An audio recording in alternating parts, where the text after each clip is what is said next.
Speaking of leaving ahead of the storm, you've been thinking about it for the last couple days.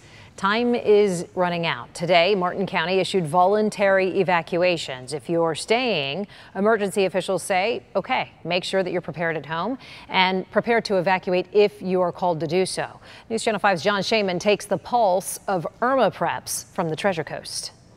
Cart after cart after cart. Midday Wednesday, BJ's Warehouse in Jensen Beach was the place for water after they'd received 5 truckloads. This is the greatest thing ever because water is the essential thing today. Kevin Bonsura was pleasantly surprised to stock up on the essentials. And as I was walking in, you could see all the people coming out with water, with batteries. Deep batteries you can't even find anywhere. You can find them here. Now, these people were planning on stocking up and staying in. But for those with designs on leaving, emergency leaders would like to nudge you along. Wednesday afternoon, Martin County officials announced a voluntary evacuation for residents.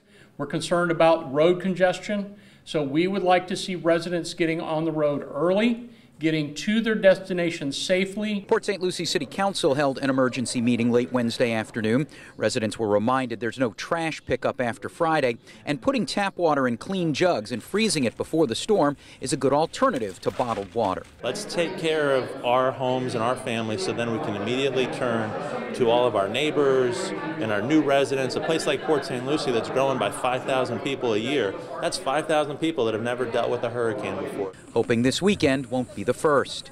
John Shaman, WPTV, News Channel 5.